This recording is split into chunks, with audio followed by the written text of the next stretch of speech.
Actually, it's really overwhelming and I was really surprised and at the same time happy na, ayun nga, parang nagiging trending topic ako every time. And syempre, I couldn't have been a trending topic without my fans and without my supporters.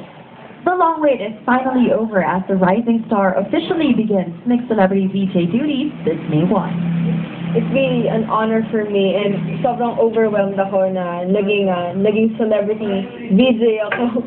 Like ngayon, for once in my life, and ngayon, syempre na-try ko na maging host, as in for a whole month. And syempre, sobrang saya din kasi mas marami pa ako natututunan. You'll see a different side of me, a different side of Julie Ann.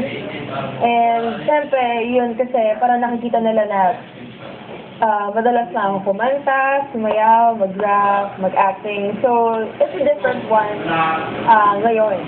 So, parang makikita nila yung, like, as a host, like Julie Ann. Sobrang nag-enjoy talaga ako dito.